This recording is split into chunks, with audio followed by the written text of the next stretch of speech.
Frila, muito bem-vindo a mais um episódio do Vida de Frila. Bom, eu tô muito feliz porque eu tô conseguindo gravar toda semana, eu tô conseguindo ter bons entrevistados todas as semanas, a galera tá curtindo, tá ouvindo, tô recebendo vários feedbacks incríveis, então muito obrigado por fazer parte desse início, né? Desse início de projeto que é o Vida de Frila e que faz parte do Jornada Freelancer. Para quem não sabe, o Jornada Freelancer, @Jornada Freelancer, o Instagram, é um projeto que eu comecei no começo de setembro para dar dicas de vendas e marketing para freelancers, né? Seja de qual segmento for. E a coisa tá funcionando muito bem. Obviamente eu tô ali na humildade, com os pouquíssimos seguidores ainda no Instagram, mas eu não me importo muito para número de seguidor não. Eu quero realmente entregar qualidade e conteúdo que resolva a vida de quem conhece, né, esse projeto, esse experimento, esse projeto que é o Jornada Freelancer, né? E obviamente o Vida de Freela, ele é um braço, né, desse projeto, justamente pra gente trazer pessoas, né, que são freelancers, não são freelancers, são contratantes, são profissionais aí que trabalham em CLT normal, mas a ideia é a gente trazer bastante conteúdo e que ajude o freelancer no dia a dia a ter novos insights, a se posicionar, ou até mesmo quem quer virar um freela, né, que tome essa coragem e caia para esse mundão cheio de desafios e possibilidades que a vida freelancer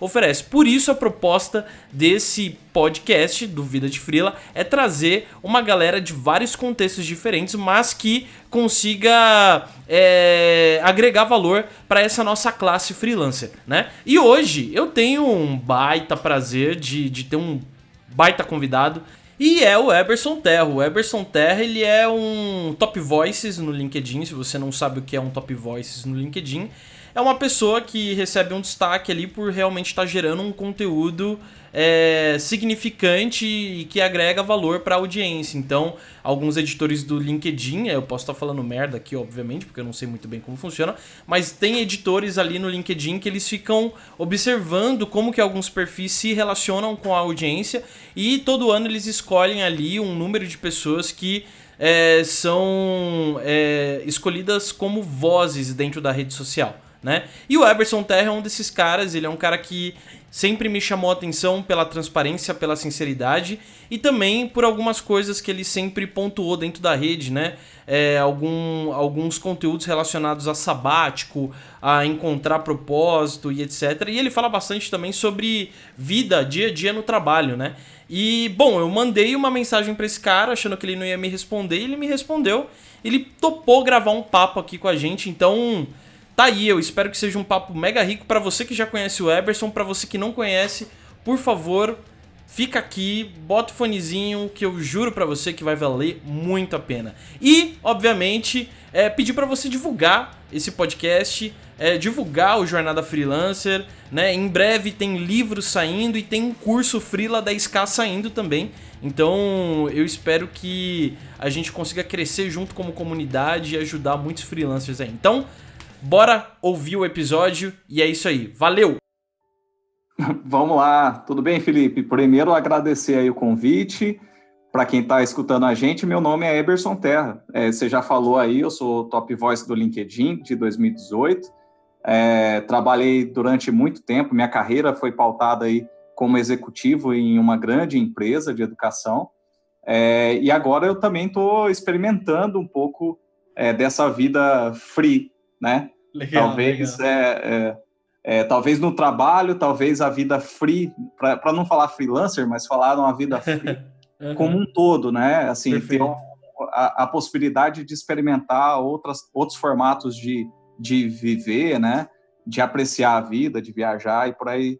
E eu acho que talvez esse bate-papo aqui sirva para a gente, né, debater um pouquinho sobre esse futuro do modo de trabalho, enfim, e também falar de uma maneira geral sobre a vida, né? Perfeito, maravilha. Bacana, Eberson. Cara, eu te acompanhando no LinkedIn, eu vejo que os teus conteúdos, eles são bem relacionados, sempre são relacionados de uma forma muito autêntica sobre trabalho, né? Sobre relação trabalho e vida, né?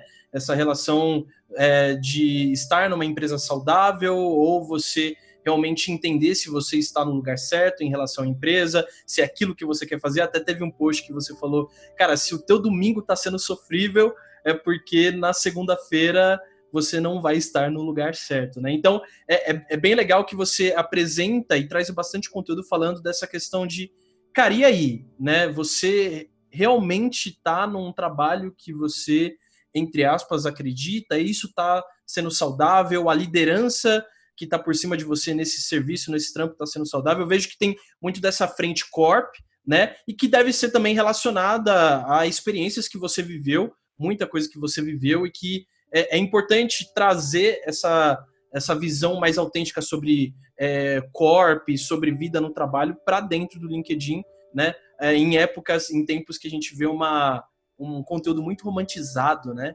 E tem pouca gente falando a real.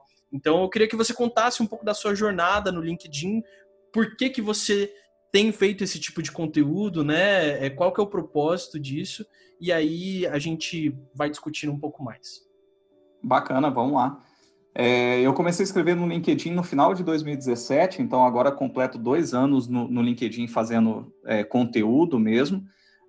Eu acho que eu comecei a produzir esse tipo de conteúdo com uma visão muito pessoal, como você comentou, das minhas vivências e tudo mais, imaginando que elas poderiam ajudar efetivamente outras pessoas que estavam na mesma situação que eu. Então, lá no final de 2017, eu já estava me encaminhando para deixar a minha posição. Eu era diretor da maior área operacional da empresa que eu estava. Eu fazia a gestão de quase 3 mil pessoas, e isso foi durante 9 anos da minha carreira como diretor.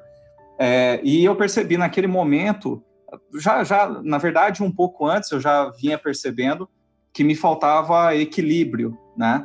Eu tinha uma dedicação muito intensa ao trabalho, e isso foi bacana no início da minha carreira, né? Porque, obviamente, a gente vai se dedicar horas e horas ao trabalho, sair mais tarde quando necessário, mas em algum momento eu me perdi, assim. Eu vi que esse tempo que eu ficava dentro do trabalho, até fora do trabalho, eu estava pensando no trabalho. Então, eu caí nesse desequilíbrio entre vida pessoal, em ter a possibilidade de você ter um tempo para você mesmo, né? Não só pensar e viver para o trabalho. Acho que é importante esse ponto, né? E eu comecei a pensar que essa falta de equilíbrio estava impactando a minha vida pessoal, inclusive a minha saúde física, né? Eu tinha picos de estresse muito altos. Começava um exemplo, né, de efeito colateral que esse estresse me causava fisicamente. Eu chegava em casa à noite, precisava ficar 2 horas olhando para a TV no mudo. Caramba. Precisava baixar a adrenalina e eu tinha as mãos trêmulas, assim, ficava toda hora com a mão tremendo. E também no final me deu bruxismo, sabe? De ficar apertando, ranhendo os dentes, assim. E isso me dava muita dor de cabeça e por aí vai. Então, assim, essa falta de equilíbrio, ela me desestabilizou. E aí eu entendi que eu precisava buscar esse equilíbrio e talvez fosse melhor que, até para não atrapalhar a empresa e tudo mais, eu segui sozinho a busca desse equilíbrio, né? Sou muito grato, né? Fiquei 12 anos dentro da empresa. É uma empresa muito, muito bacana, tem valores muito fortes, mas quando a gente não está em equilíbrio, pode ser a melhor empresa do mundo, né? Não vai rolar, então, né? Não vai rolar. E às vezes até como freelancer, é a mesma coisa, assim, você pode estar feliz ou infeliz. Mesmo você trabalhando de casa, fazendo aquilo que você gosta, aquilo que você ama, se você não está em equilíbrio, não vai estar legal, né? E nesse momento você descobriu que no LinkedIn você podia ser uma voz lá dentro para falar um pouco sobre isso, né? Sobre se reencontrar, sabático, etc. Como que foi essa ascensão em relação a conteúdo lá, né? Porque a gente vê muita gente seguindo framework de conteúdo hoje em dia, né? Um tipo de storytelling que ele pega muito na linha da emoção, assim, né? Meio que a galera tem usado e abusado disso, infelizmente, muita gente cai. mas tem pouca gente fazendo conteúdo autêntico como você, e acho que é por isso que você e outras pessoas que eu acompanho ali, são bem poucas, você, Matheus de Souza e tal, tem um destaque porque vocês encontraram uma forma de alavancar uma voz que fizesse sentido, né? Então, assim, foi muito natural. Eu achava que uma das formas de eu encontrar esse equilíbrio era colocando para fora, né? E eu vi muito esses conteúdos, assim, sobre romantizando o trabalho. E eu falava, cara, não é só assim, não é todo dia. Você pode amar o que você faz, mas às vezes vai ter um dia na sua semana que vai ser um pé no saco. E as pessoas não falam sobre isso, como se fosse, eu amo a minha empresa acima de tudo. Opa, então já tem alguma coisa errada. É um ídolo, né? A empresa virou um ídolo. Antes de tudo. Exatamente. E aí eu comecei a falar completamente ao contrário. E foi bacana porque outras pessoas também falaram, pô, é isso aí. Eu também passo por isso. E gerou aquela empatia, né, no tipo de conteúdo que eu falava. E de novo, eu não sem desmerecer nenhuma empresa, porque eu acho que nenhuma empresa é perfeita, todas vão ter problemas, e esses problemas podem ser, inclusive, passageiros, mas naquele momento, pô, tem que aceitar que nem sempre, né, nem todo dia vai ser um dia feliz no trabalho. E aí eu comecei a falar sobre isso e gerou um engajamento bacana, até que 1 ano depois, né, veio coroar esse trabalho, porque eu escrevo um artigo mais longo, digamos assim, com 2 ou 3 páginas, toda semana, e também coloco pílulas ali de conteúdos diariamente. E aí, então, desse 1 ano de trabalho, veio o LinkedIn Top Voice, né? Foi bacana, quer dizer que eu estava... muita gente estava escutando, né? Estava lendo aquilo que eu estava falando e, pô, foi bem bacana, assim, gratificante pelo trabalho que eu estava fazendo, que para mim não é um trabalho, né? É um bate-papo diário que eu tenho com as pessoas lá, os seguidores, e tento, inclusive, responder todo mundo. Incrível. E, cara, hoje eu tenho visto uma relação, né? Até ontem mesmo eu estava conversando com um amigo que ele tá doido para sair do trabalho, porque as palavras dele são exatamente assim, cara, o meu gestor é um cara gente fina, mas ele é um total incompetente. E por ele ser incompetente, ele acaba ferrando com toda a equipe, todo o trabalho que todo mundo se esforça para fazer. E eu não quero mais essa vida corp.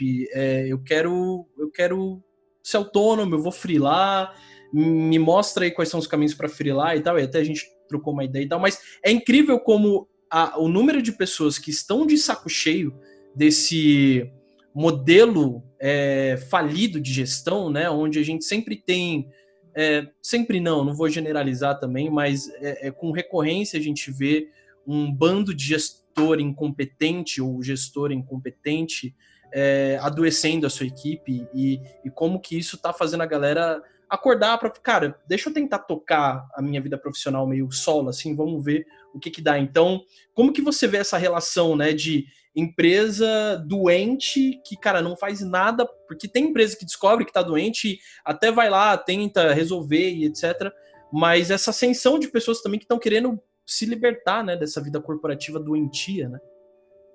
Perfeito.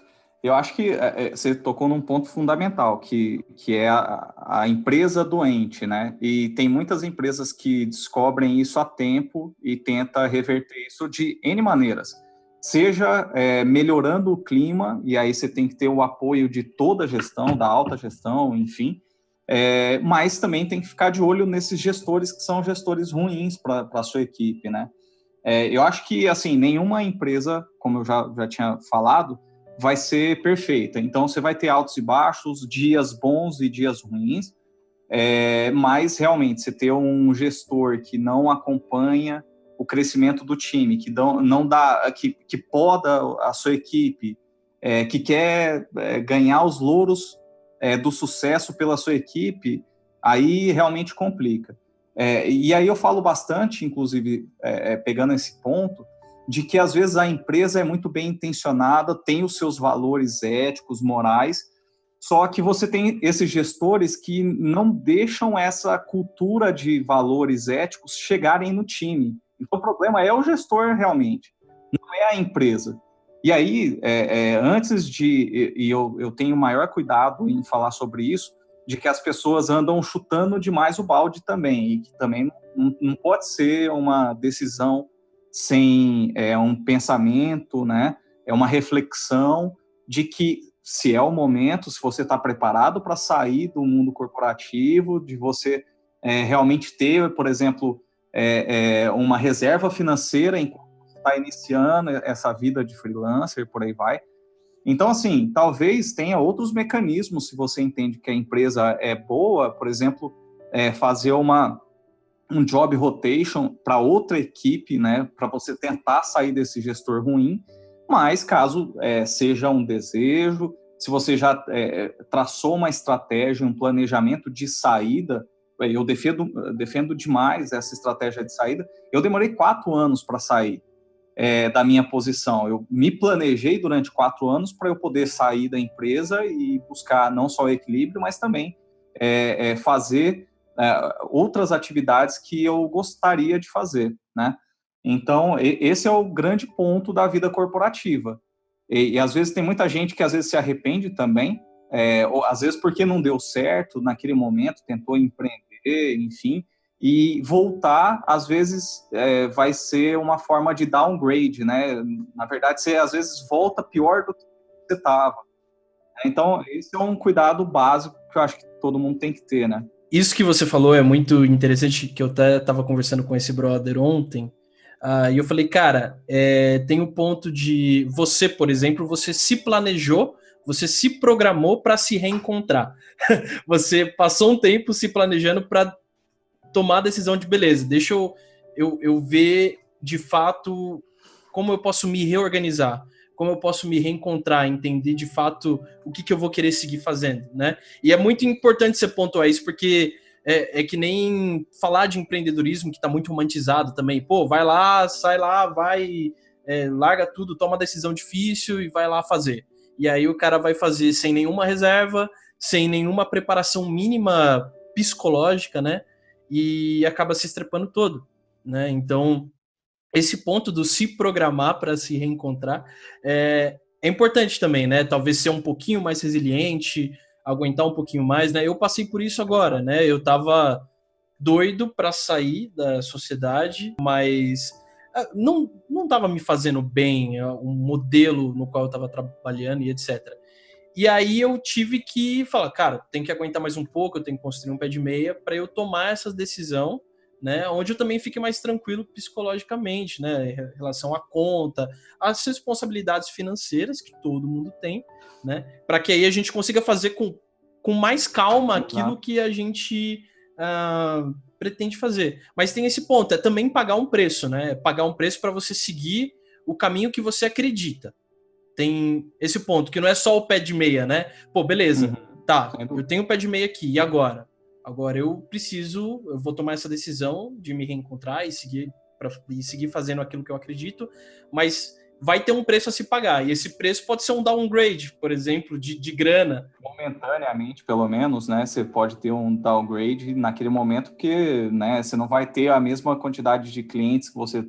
Né, que te garantiria a mesma receita no final do mês, e aí você entra na seara da liberdade. Por isso que eu falei muito mais a vida free do que só pensar como um freelancer, porque a liberdade, a falta de dinheiro, na verdade, você pode ter a maior liberdade do mundo, mas a falta de dinheiro também é uma prisão, e as pessoas não percebem isso, né? Então, a liberdade que você acha que vai ter quando você sai, por exemplo, de uma porta de uma empresa, desse mundo corporativo que a gente tem, essa liberdade, na verdade, te traz também uma série de outras responsabilidades, né? Então, eu acho que essa liberdade precisa ser gozada de muita maturidade também, né? A pessoa precisa estar muito madura. Talvez ela vai precisar trabalhar e ter um nível de estresse muito maior em muitas horas de trabalho, inclusive maiores do que as 8 horas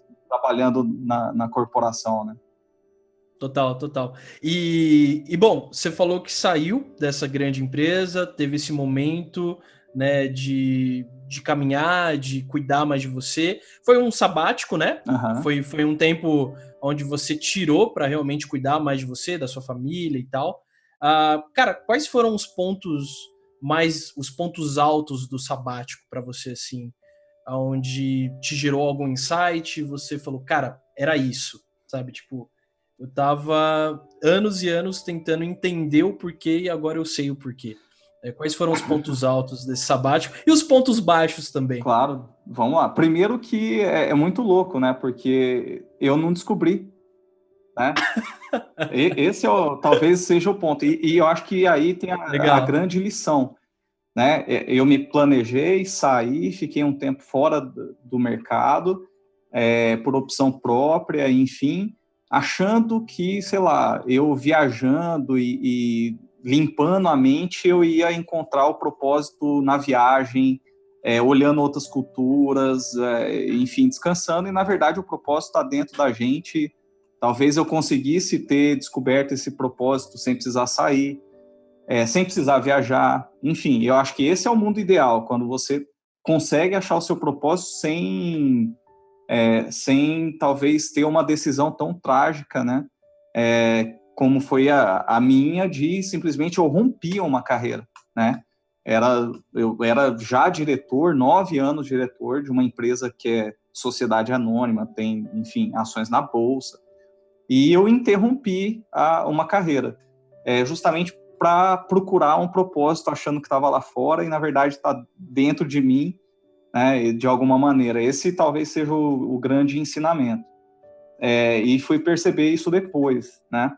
Um outro grande ensinamento nesse período de saída é de que eu falava assim, cara, mas eu também não posso me dar o luxo de não pensar em nada. Eu acho que eu deveria ter, em um grau muito menor, algum tipo de responsabilidade na minha vida profissional. Então, eu fui ajudar um amigo que estava com uma startup, um clube de assinaturas e tal, e eu, Uhum. assim, no mesmo mês em que eu saí da empresa, eu falei, eu quero reduzir o ritmo e não simplesmente acabar com o ritmo, Parar. naquele momento que eu estava saindo para o sabático. E também foi um outro erro, porque, na verdade, assim, como eu estava num nível de estresse muito grande e o meu modus operandi, minha cabeça estava funcionando de uma maneira em que tudo era muito urgente, eu peguei toda aquela carga de emoção, de concentração, para coisas pequenas. Então, era um projeto pequeno em que o mesmo grau de estresse que eu passava na vida corporativa, 10, 12 horas trabalhando, eu estava me estressando com um projeto que eu gastava 1 hora por dia, por exemplo.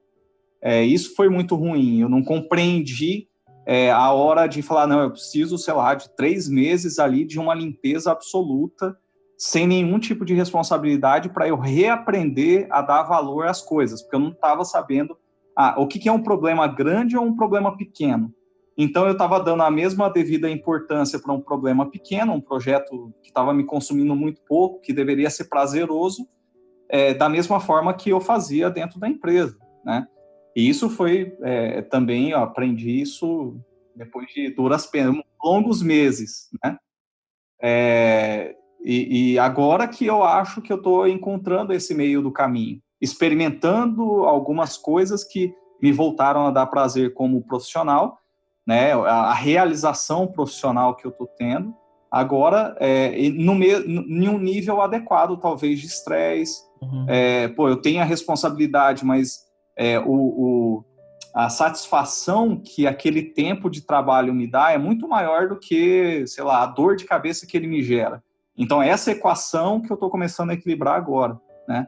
O período Perfeito. sabático foi legal, foi bacana, eu conheci muitas culturas, eu viajei bastante, Legal. mas talvez eu não tenha aproveitado da maneira que eu gostaria. Eu precisava sair para saber disso, né? Total, total. Algum momento, acredito que sim, mas pode ser que não também, você, nesses primeiros meses de sabático, você sentou assim, se perguntou, cara, o que que eu fiz, cara? Tipo, um arrependimento, alguma coisa assim, ou não, tá, beleza, foi uma decisão difícil, eu rompi, né, como você dizer, eu rompi uma carreira longa aí, que tava, cara, tava em ascensão, mais do que em ascensão, você se arrependeu? Ou, e aí entra o ponto, sim, você falou que teria feito talvez diferente, né? Talvez não precisaria ter rompido, um rompimento tão grande, mas tem esse ponto de arrependimento em Não, relação a é essa engraçado decisão? que não, porque eu acho que foi a questão do planejamento te dá essa Te segurança, dá essa né? segurança, né? Então, assim, como Perfeito. foram 4 anos pensando nessa saída, Você estava mega seguro. pô, tranquilaço, assim, zero, zero, zero. E eu continuo tendo um monte de amigos dentro da empresa, né? E amigos pessoais, que a gente passou, inclusive, Natal, Ano Novo juntos e tudo mais. E às vezes a gente não fala sobre o trabalho, mas as pessoas falam assim, pô, mas você não sente falta daquela loucura? Eu falei, não. As pessoas me perguntando, né? Pô, mas você não tem saudade? Cara, eu tenho saudade das pessoas, né? Mas não, né?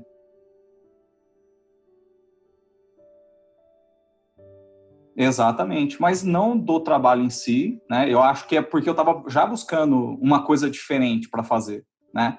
Então, inclusive, esse é um bom ponto, assim, como que ficam as relações, já que, sei lá, eu passava 12 horas no trabalho e as relações, principalmente de amizade, eram com as pessoas do trabalho. E aí você simplesmente se vê, né, isolado. E aí, claro, eu continuei mantendo contato com algumas pessoas, mas eu também tenho outros círculos de amizade, e isso me ajudou um pouco também, mas é um bom ponto para se pensar, né, Legal. nesse planejamento. Perfeito. Cara, nessa caminhada aí, eu acredito que você buscou mentores para te ajudar, ou teve alguém que estava do seu lado, né, te ajudando a caminhar pelo caminho, né? Claro. Que uma coisa, eu sempre gosto de falar, né? O Morpheus falava isso lá em Matrix, né? Que é uma coisa é você saber o caminho, outra coisa é você caminhar pelo caminho, né? E caminhar pelo caminho é sempre dolorido, dependendo da companhia que você tem ou dos obstáculos que você tem, né? Uhum. Então, como que foi essa tua relação em relação a, cara, tive mentores, não tive mentores, tinha alguém para segurar na minha mão quando batia aquela ansiedade, talvez? Uhum. Eu vou destacar dois. Eu acho que eu tive um mentor, inclusive pela própria empresa, que era um ex-CEO de uma grande empresa farmacêutica. Ele foi o meu coach durante um processo de 8 meses, então foi muito legal, muito intenso, porque eu tive alguém muito experiente que já tinha sido do mercado corporativo, né? Já teve uma responsabilidade que era muito maior do que a minha, né? Naquela situação eu era diretor e ele já tinha sido durante muitos anos CEO de uma empresa também muito grande. E quando a gente estava traçando ali questões sobre carreira, cara, ele me ajudou a pensar também fora da caixa, que a minha carreira poderia ser também completamente diferente. Ele não me condicionou a pensar só na... Te botou tipo num assim, ó, o seu potinho, né? ponto ali agora é se tornar vice-presidente dessa mesma empresa. Então, como ele também já estava fora do mercado, pô, foi uma conversa, um processo muito bacana. Isso que me despertou, uma das coisas que me despertou a pensar e refletir e chegar nessa conclusão de planejar a minha saída, né? E foi engraçado, porque ele falava muito sobre felicidade, né? Pô, você está feliz? Você vai estar feliz se você for para aquele lugar, se você ascender, você vai estar feliz, você compreende quais são as responsabilidades que você vai ter crescendo cada vez mais, etc. E aquilo ficou muito na minha cabeça. Esse é o primeiro grande mentor, eu acho, da minha carreira, no sentido de abrir os olhos, né? Eu Animal. tive outros durante a carreira, né? Então, o Sim, presidente sim. da empresa que eu trabalhei é um cara fantástico. Mas eu acho que o grande ponto aí, né, que na verdade é minha mentora, é a minha esposa, né, que me ajudou a planejar. Então a gente sentava, eu lembro muito bem da gente sentando nos finais de semana na nossa cozinha e desenhando o planejamento. Como eu sou da parte de exatas, né, sou analista por formação e ela da parte de humanas, eu colocava planilha. E ela, na verdade, estava mais preocupada com a experiência que a gente deveria ter e eu planilhando e tal, pensando em sentar processo, né? Exato. PROC-V, né? Split, um monte de Exato. coisa. Não, e colocando cenários. Ó, a gente tem 6 cenários para seguir na nossa vida depois que eu deixar a companhia. Caramba, A gente desenhou 6 cenários. que legal. E sem dúvida, sem ela ia ser bem, bem complicado. Cara, é muito importante, né? Esse ponto de família, né? Tipo, eu tenho Sim. algo parecido aqui. A minha esposa também, ela foi muito importante ter o apoio dela na tomada de decisão, né? Então, eu acredito que é até um privilégio, né? Porque a gente vê relações hoje líquidas, né? Quebradas, tanto em relação a família mesmo, ou amigos e tal, e o quanto é importante a gente ter alguém para se apoiar e para incentivar e para estar feliz junto com a gente nessa tomada de decisão que pode não ser tão fácil, né? Mas que vai te trazer uma segurança. Sem dúvida. Não, e ela me traz ao mesmo tempo a serenidade de pensar com calma, né? Eu sou muito, assim, eu sou muito agressivo no pensamento, né? Eu acho que é principalmente pelo fato de ter essa carreira no mundo corporativo te deixa muito agressivo no sentido de correr muito atrás, de querer, de ter uma gana fora do comum. Né? Então ela me traz essa serenidade, mas ela também me puxa a orelha bastante, assim, no sentido de falar, ó, você fala que você está buscando equilíbrio, mas cara, ó, olha essa sua atitude agora. Você tá fora de si. Inclusive hoje ainda tenho esses picos de ansiedade, de estresse e tudo mais, às vezes com coisa besta. Cara, mas é incrível, né? Como a gente fica muitas vezes irritado e ansioso com coisa besta. Eu daqui a pouco vou ganhar um prêmio de tanto que eu perco a paciência com coisas imbecis, assim, que não valem a pena. Mas enfim, faz parte talvez da nossa personalidade e tal, mas é algo que a gente tem que ficar atento. E você falando sobre mentores, né? Eu vi que você tem uma empresa chamada Seu Caminho. Fala um pouquinho mais pra gente sobre essa empresa. É uma empresa que conecta mentores com pessoas que precisam ter esse, né, alguém que pegue na mão, alguém que esteja ao lado na caminhada, direcionando e tal.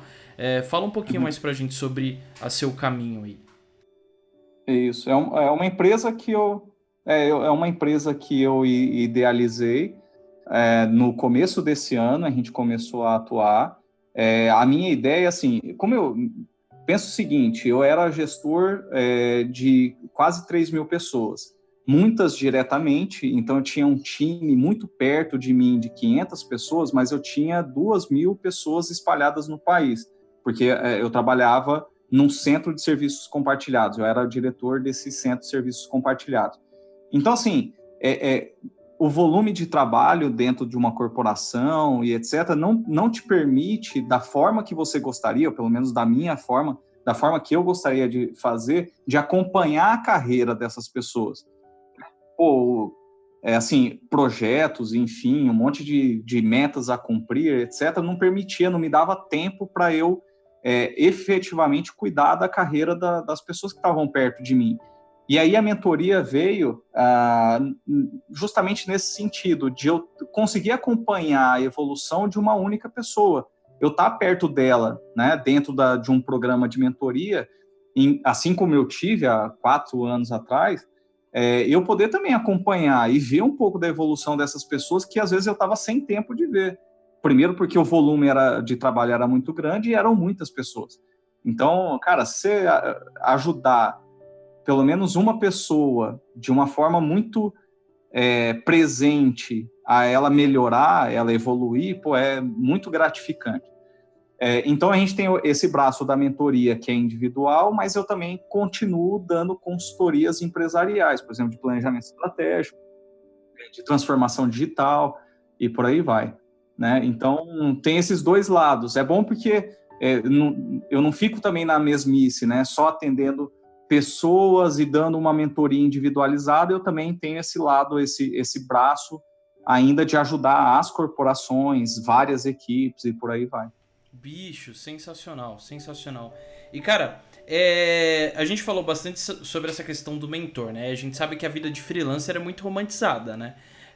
Tem a galera que acha que vida de freelancer é você acordar e trabalhar de pijama. Então, o primeiro ponto que eu queria que você trouxesse é a importância do mentor para o freelancer, né? Talvez um cara que já tenha vivido uma experiência de mudar a vida para ser um cara free, né? Pô, beleza, eu vou trabalhar, mas vou ter liberdade geográfica e tal. Quais são os comportamentos que eu devo ter? Então, a importância de um mentor para esse processo de jornada, nessa nova jornada, e como ele conseguiria, né? Quais são os caminhos para ele se destacar em redes como o LinkedIn, por exemplo, né? Você teve uma caminhada de ascensão lá no LinkedIn, então acho que pode ser válido trazer alguns insights aí para o freelancer para saber como que ele poderia se posicionar ou no LinkedIn ou em qualquer outro lugar que está relacionado à internet, né? Para que ele consiga mostrar aí a relevância do trabalho dele e etc. Legal. Eu acho que, assim, antes de responder as duas perguntas, eu vou colocar o que eu acho, que eu encaro como um alicerce. Isso talvez seja um ponto, são dois pontos adicionais, então o posicionamento externo e ter um mentor também que te ajude, porque já passou por situações muito parecidas. Eu acho que qualquer um, e esse é um trabalho individual de cada um, que para mim vale como um alicerce dessa nova carreira, é a parte da organização. Então, assim, cara, você vai ter liberdade. Obviamente você vai ter liberdade. E liberdade não é libertinagem. Você precisa ter a sua própria organização, né? Não adianta imaginar que, pô, eu vou poder trabalhar de casa e etc. Então, tem alguns rituais, e aí eu tento fazer essa organização para mim como rituais, que é, quando eu vou trabalhar, e eu trabalho de home office ou, sei lá, no café, dependendo se eu estiver, aonde eu estiver, viajando, enfim, cara, eu tenho um ritual muito parecido como se eu estivesse indo para a empresa. Então, eu tomo banho, eu coloco uma roupa diferente, né, para poder trabalhar. Por quê? Porque dá a impressão de que realmente você está ali, pelo menos, vestido no papel de profissional, mesmo você dentro de casa, né? Esse é um tipo de organização. Organizar também a sua agenda é importante, é o que você colocou. Você pode trabalhar 11 horas da noite, o horário que você tiver, mas a criação de uma rotina com outras atividades garante que você não vai descumprir com essa rotina. Se tem essa agenda fixa, né? Então, assim, pô, eu saio, eu tenho meu horário, por exemplo, de ir para academia. Eu não gosto, mas eu criei o hábito e a rotina de eu sair para eu não ficar até 11 horas da noite trabalhando. Então, eu tento ter esses rompimentos de rotina de trabalho com alguma coisa que eu me forcei a fazer. Um exemplo é academia, sei lá, fazer outra coisa. Ler um livro, jogar, eu jogo online também. Então, às vezes, tem uns amigos meus lá que estão online trabalhando. Eu falei, não, então peraí que eu vou entrar online também. São coisas assim, você consegue estabelecer uma rotina realmente. Esse, para mim, é o alicerce. Aí, respondendo suas duas perguntas, eu acho que o mentor, eu acho que é importante, inclusive para qualquer tipo de carreira. Por quê? Porque esse cara, e aí entra um pouco dessa diferença entre mentor e coach, né? Que nem todo mundo sabe. O coach, ele tem técnicas ali que são importantes para você se autoavaliar, né? Você compreender como você funciona, e em cima dessa autoavaliação você consegue traçar um planejamento, melhorar, enfim, a sua vida profissional. O mentor, além de ter essas mesmas técnicas, ele também passou por uma situação parecida com aquela que você vai passar. Então, ele corta alguns caminhos para você. Ele fala, ó, no meu exemplo, eu fui por um caminho e eu tive esse tipo de problema. Então, ele te dá ali um leque de situações que você pode acreditar, enfim, ou você pensar fora da caixa, né, com apoio de alguém, e com isso você tem ali alguns atalhos. Para quê? Para você não cair nos mesmos erros que o seu mentor caiu, né? Então, o mentor serve para isso, né? Ele falou, ó, quando eu fiz isso, não deu certo aqui, ali, etc. E aí você já fala, opa, realmente, ele me acendeu um alerta aqui que eu talvez cometesse no futuro esse mesmo erro, né? O mentor ele tem essa capacidade. Então, para qualquer uma das carreiras que você for seguir, eu acho que é interessante por isso, né? Ele te ajuda com alguns atalhos para você não cometer os mesmos erros. E aí a segunda pergunta sobre esse posicionamento em rede social e etc. o posicionamento como profissional mesmo, né? Hoje a gente vive num mundo de alta exposição, né? E você não consegue mais ter uma distinção entre o que é pessoal e profissional. As pessoas vão te encontrar, por exemplo, no LinkedIn você falando alguma coisa e no Facebook você falando uma coisa completamente diferente, porque você acha que são personagens diferentes, você tem o personagem profissional e o personagem pessoal. Então, eu acho que esse é um ponto importante. Você precisa ter um único papel, porque as pessoas são indivisíveis e uma hora vão achar alguma coisa completamente antagônica àquilo que você prega, se você não é sempre daquela mesma maneira, né? Que você fala em uma rede e às vezes as pessoas vão encontrar você na rua, em uma outra rede social, com uma postura completamente diferente daquela que você prega. Esse é um ponto importante. E é engraçado, né, que tem esse ponto, o Facebook é o lugar da treta, né, da coleção de memes ali. Exato. E o LinkedIn é o lugar de ser o bom samaritano, né, é o formalzão, é a pessoa ali, né, que faz boas ações, ou que coloca ali uma lição do dia a dia de trabalho, etc. E é engraçado, né, como cada rede tem o seu papel hoje em dia, né, a gente principalmente vê o Facebook aí, que hoje virou esse lugar de polêmica, tem o Twitter, que é um espelhamento da experiência na TV, tem o Instagram, que é a cultura da selfie por si só, e tem o LinkedIn, que muitas vezes vira esse lugar mais formal, mais Caxias, né? Mais assim, deixa eu romantizar a parada, sabe? Não, no LinkedIn você, na minha visão, você pode... Ainda as pessoas imaginam que você pode ter um papel de bom samaritano, ou que ali você só pode falar conteúdos relacionados ao ambiente de trabalho, etc. E, na verdade, eu acho que você tem grandes ensinamentos em momentos que também não são dentro do trabalho. Eu não gosto de falar, né, porque senão às vezes você está romantizando muito uma situação, enfim, eu tento ficar ali no âmbito do trabalho, mas não necessariamente é obrigatório só falar sobre trabalho. Mas é engraçado, assim, as pessoas têm uma postura ali mais Caxias, né? Então, assim, eu não posso fazer um comentário aqui, por exemplo, sei lá, falando porquê, sendo P e o quê? Não, uma rede uma rede social profissional, você tem que ser formal na hora que você escreve, né? Inclusive tem essas diferenças, eu acho, nada a ver, né? Legal, legal. E, cara, essa questão do profissional e o pessoal, né? A gente vê hoje que não só no LinkedIn, mas em várias plataformas, em várias redes sociais, tem uma galera que veste um personagem, né? E faz aquele perfil profissional, é aquele profissional ou é um personagem. E aí tem outras redes sociais para trabalhar a vida pessoal. E tem pessoas que na verdade só tem uma rede social. Tem muita gente que só tem o LinkedIn e acaba colocando no LinkedIn coisa da vida pessoal, da vida profissional e etc. Obviamente tem essa questão de saber separar o que é privado, né? Não ser algo escrachado. Tem lugares como Instagram e Facebook onde a coisa fica mais escrachada mesmo. Mas como que você vê essa relação entre profissional e pessoal, né? Hoje, principalmente no LinkedIn? Então, eu acredito muito sobre você dosar o seu nível de exposição, mas você não muda o jeito que você é. Então, assim, do jeito que eu falo pessoalmente, ou nesse papo que a gente está tendo aqui, é o jeito que eu escrevo no LinkedIn, ou escreveria no Facebook, enfim. É autenticidade, né, cara? Exatamente. Isso eu acho que nenhuma rede social, você não deveria mudar porque você está em uma rede ou na outra. Agora, o nível de exposição que você dá para cada uma dos seus pensamentos, que talvez tenha que ser diferente.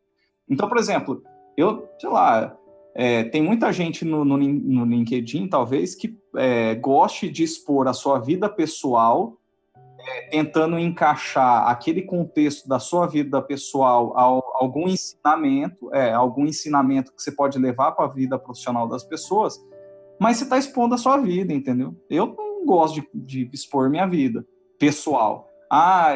Sei lá, enfim, tem N situações de pessoas que expõem, por exemplo, familiares que não estão na rede. E aí fica uma questão de, pô, você está expondo porque você quer like, porque você está querendo deixar um pouco mais orgânico a mensagem que você quer, de uma maneira natural, mas você está expondo outras pessoas que não é você mesmo, né? Você está falando e mostrando, às vezes até com foto de coisas que, né? Eu tento me preservar dessa forma, eu falo o que eu penso até um certo nível de exposição, justamente porque eu não quero. Aí entra, por exemplo, essa questão dos escrúpulos nas redes sociais. Eu prefiro manter minha consciência limpa e ter meus escrúpulos nas redes sociais. Tem gente que não tem problema com isso.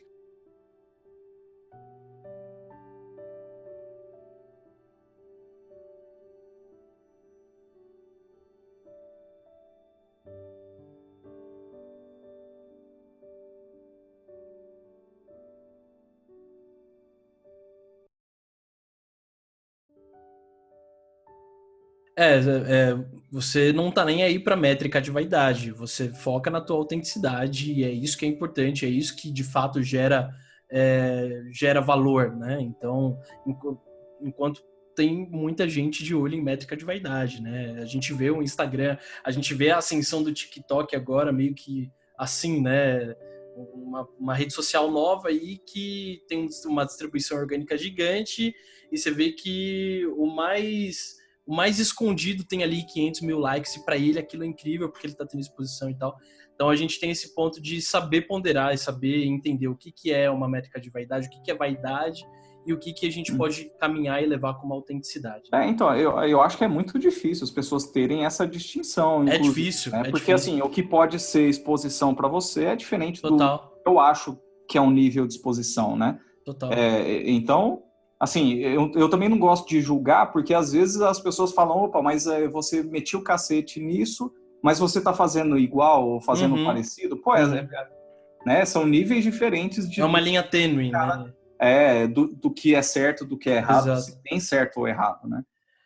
No fim, o cuidado, o que eu gosto de falar, o que eu gosto de pensar, na verdade, assim, é todo cuidado para não virar ruído, né? Tipo, tem muito ruído na internet, tem muito conteúdo ruim, lixo, tem a exposição a esse tipo de conteúdo que a gente tem hoje gigantesca, né? E isso reflete totalmente no nosso dia a dia, na nossa rotina, no que a gente aprende, no que a gente executa, né? Então, saber distinguir o que é ruído e o que é algo que realmente gera valor é extremamente importante para os dias de hoje, né? Então... eu até dando um exemplo, acho que aconteceu umas 3 semanas atrás, não sei, eu publiquei uma visão minha particular de um livro que eu li. Eu falei, pô, esse eu vi. É bullshit, assim, Eu coisa também acho esse livro bullshit. Então, tipo assim, é coisa para vender. Por quê? Porque existem 1 milhão de outros livros que antecedem a esse que têm características parecidas na forma de escrita e etc. Então, assim, cara, um monte de gente me apoiou, porque falou assim, realmente é um livro ruim e tal, muito raso, etc. E muita gente que gostou do livro, e aí nenhum problema nisso, mas assim, me execrou, assim. E não tem problema nenhum.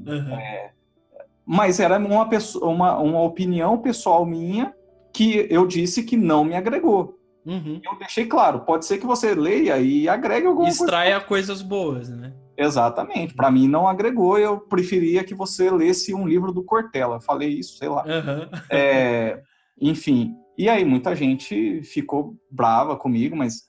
Enfim, eu só dei uma opinião. A gente vê muito isso, né? Você vai expor a tua opinião e já chega alguém com 10 pedras e não tem esse exercício de discutir, de ter uma discussão saudável. Cara, é porque bullshit, conteúdo bullshit é fácil de vender, né? Ele vende fácil porque as pessoas, justamente por isso, elas estão expostas a ruído, né? Então ela não sabe distinguir o que é idiotice, o que é algo que é perda de tempo, que não vai agregar nada, e o que é algo que de fato vai agregar valor, porque é tudo muito rápido, né? Tipo ruído, assim, é vídeo de 1 minuto falando a fórmula de sucesso para você não sei o quê. Né? Até esses dias mesmo, eu tava no YouTube e apareceu um cara lá. Acordei 30 dias, 5 horas da manhã, às 5 da manhã, e vejo o que aconteceu. Eu falei, cara... minha vida ia ser ruim pra caramba, porque eu gosto de acordar tarde. Eu não vou nem dar o play, porque... E assim, eu não dei o play, mas eu fui ver os comentários, que eu gosto muito de ver os comentários. Uhum. E a galera, nossa, que incrível, isso mudou minha vida, vou testar, vou fazer. Já estou no meu 5º dia acordando às 5 da manhã, estou meio cansado e tal. Falei, lógico, você tá cansado, você tá ferrando o teu corpo, você tá indo dormir meia-noite acordando às 5 da manhã achando que isso vai fazer bem para você. Mas enfim, é importante a gente ter, a gente acha que tem que sim pontuar quando a gente acha que tem algum conteúdo bosta aí, mesmo que a gente tenha um monte de hater, mas principalmente vocês que têm essa voz dentro do LinkedIn, né, você e mais alguns outros top voices aí, eu não vejo muitos, na verdade, eu vejo muitos, né, eu conheço poucos, mas a maioria dos que eu vejo que eu não levo tão a sério, eu vejo se vendendo, se vendendo para expor algo que não vai agregar valor, vai ser só perda de tempo. Então, eu acho importante, cara, você como uma voz lá dentro, continuar, né, pontuando isso e denunciando, né, o que é bullshit, etc. E aí eu até acho que você deveria montar um guia anti-bullshit, cara, para divulgar para um artigo. Aí a quantidade de haters vai mas essa coisa, né? Enfim, você vai denunciar o ruído, né? E vai ter gente que vai gostar, tem gente que não vai gostar, por aí vai. Cara, caminhando para o final aqui do nosso papo, gostei bastante. Fui bem rico, assim, aprendi bastante coisa também, vários insights aqui. E eu queria te perguntar o seguinte, eu pergunto para todos os participantes e tal, 3 coisas, pode ser livro, pode ser filme, pode ser artigo, pode ser, enfim, qualquer coisa, 3 coisas que mudaram a tua percepção de mundo, de vida, de ser profissional, de estar profissional. 3 coisas, filmes, livros, artigos, frases, enfim, que você indicaria para a nossa audiência, para os freelas aqui, que seria importante ele buscar, ler, assistir, etc., mas que te ajudaram a ter uma percepção diferente aí de mundo e etc. Legal, vamos lá. Eu acho que o primeiro, assim, que eu vou colocar nessa lista, eu acho que é um livro do Cortella. Eu gosto muito do Cortella porque é justamente por isso, porque ele é completamente diferente do que esses livros trazem. A maioria desses livros de autoajuda, eles trazem, na verdade, uma lista de to-dos, assim, vou, né, faça isso, faça aquilo, como se fosse receitas de bolo. E o Cortella, na verdade, ele fala assim, reflita sobre isso e toma a melhor decisão para sua vida. Então, eu teve um livro que, nessa época que eu estava no meio do planejamento, ainda talvez sem ter aquela certeza do que eu estava fazendo, né? Uhum. Eu estava já planejando, mas enfim, que é um livro chamado Por que Fazemos o que Fazemos, do professor Cortella. Por quê? Porque ele fala exatamente sobre felicidade no trabalho, ele fala sobre o que é trabalho em si, a origem do trabalho. Pô, a gente trabalha para viver, e aí eu até escrevi um artigo sobre isso, né? Que o título do artigo você trabalha para viver ou vive para trabalhar? Uhum. Né? Justamente para causar essa reflexão de instigar, será que e esse livro para mim foi muito importante, inclusive para sedimentar esse pensamento, esse planejamento que eu estava de realmente sair num período sabático e repensar a minha carreira, a forma que eu ia conduzir ela dali para frente. Animal. E aí, são 3 ou é um 3, só? 3. Foi o livro do Cortella. Esse eu acho que é fundamental. Uma outra coisa que para mim faz muito bem, e não tem nada a ver com o trabalho, foi inserir o exercício físico à minha rotina. Eu acho que é um ponto fundamental, porque assim, cara, eu não gosto, mas eu me forço a sair. Uhum. Então, assim, é um momento a única coisa que eu faço, que eu consigo efetivamente desligar a mente, entendeu? Por quê? Porque às vezes eu estou prestando atenção no movimento do corpo. Então, fazendo exercício. Tem muita gente que consegue desligar a mente fazendo meditação. Eu não consigo. Também sou meio imperativo, sei lá. Eu também sou. Então, eu não consigo ficar parado nem 30 segundos. Eu não vou ficar 1 hora meditando, sei lá, 10 minutos meditando. Para mim, é uma vida inteira. Mas o exercício me consegue dar essa liberdade, assim, de tirar tudo que eu tenho na mente e focar naquele movimento do corpo que estou fazendo, ou correndo, ou, enfim, fazendo algum exercício físico. Esse é o segundo, para mim é bastante relevante. E o terceiro também não tem a ver com trabalho. É uma forma de melhorar a minha criatividade. Cara, eu gosto muito de leitura de ficção científica, de fantasia. Olha só, temos muito em comum, cara. Assim, então Tolkien eu já li todos, mas vamos falar de coisas assim... o Philip K. Dick, que é o cara que escreveu o livro que dá origem ao filme Blade Runner. Sim. Cara, todos os livros são fantásticos, enfim.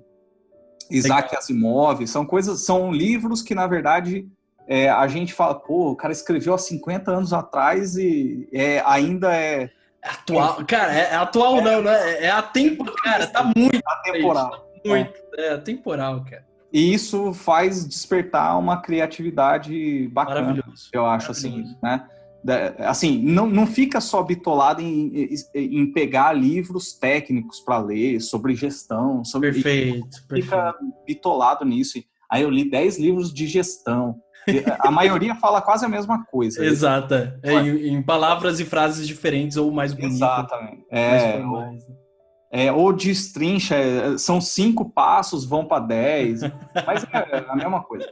Cara, vai ler coisa diferente, assim, né? Que agregue conhecimentos e vontades diferentes, assim. Então eu gasto muito tempo lendo literatura fantástica.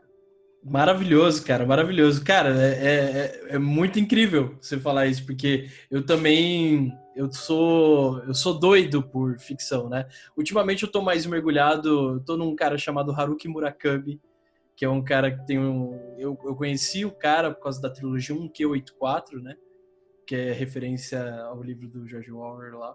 E, cara, é incrível como esses livros, né? Livro de ficção sempre me trouxe mais insights do que livro técnico, velho. É incrível como, às vezes, eu termino um capítulo, que é aquele capítulo explodidor de cabeça, assim, você fala, caramba, como que o cara pôde escrever uma parada assim?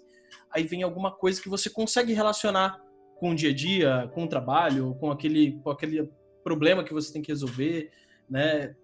É muito louco como, pelo menos para mim, acredito para você também, livros que não tem nada a ver com gestão, com técnica, com estratégia, essas coisas que a gente precisa ter um conhecimento no dia a dia, e esses livros, eles são muito mais ricos para mim, pelo menos, acredito para você, de insights, etc., reflexão, do que esses livros que têm 300 páginas e que todas elas falam basicamente a mesma coisa de um modo diferente. Exato. Assim, todo mundo fala, você precisa pensar fora da caixa, mas se só lê livros da caixa, então vai para fora da caixa e leia livros fora da caixa. Maravilhoso. É isso Maravilhoso. Aí. Bom, é com essa que eu vou encerrar, então. Obrigado, Eberson. Valeu pelo seu tempo. Cara. Eu sei que é correria aí, eu sei que seu tempo, sua hora também não é barato, então obrigado mesmo. Obrigado mesmo pelo tempo, pela disposição. Cara, foi um papo muito rico, eu espero que para você, Frila, você tenha curtido. E assim, para a galera entrar em contato com você, saber um pouco mais sobre a tua mentoria, né? É só acessar o site Seu Caminho, a galera pode entrar em contato com você pelo LinkedIn também. LinkedIn, direto no meu LinkedIn, então Eberson Terra, só procurar lá. Eu acho que só tem eu de Eberson lá. Provavelmente, né? Porque o nome é diferente. Uhum. Mas eu também, as informações mais técnicas do que a gente oferece na mentoria tá no site seucaminho.com.br. Perfeito.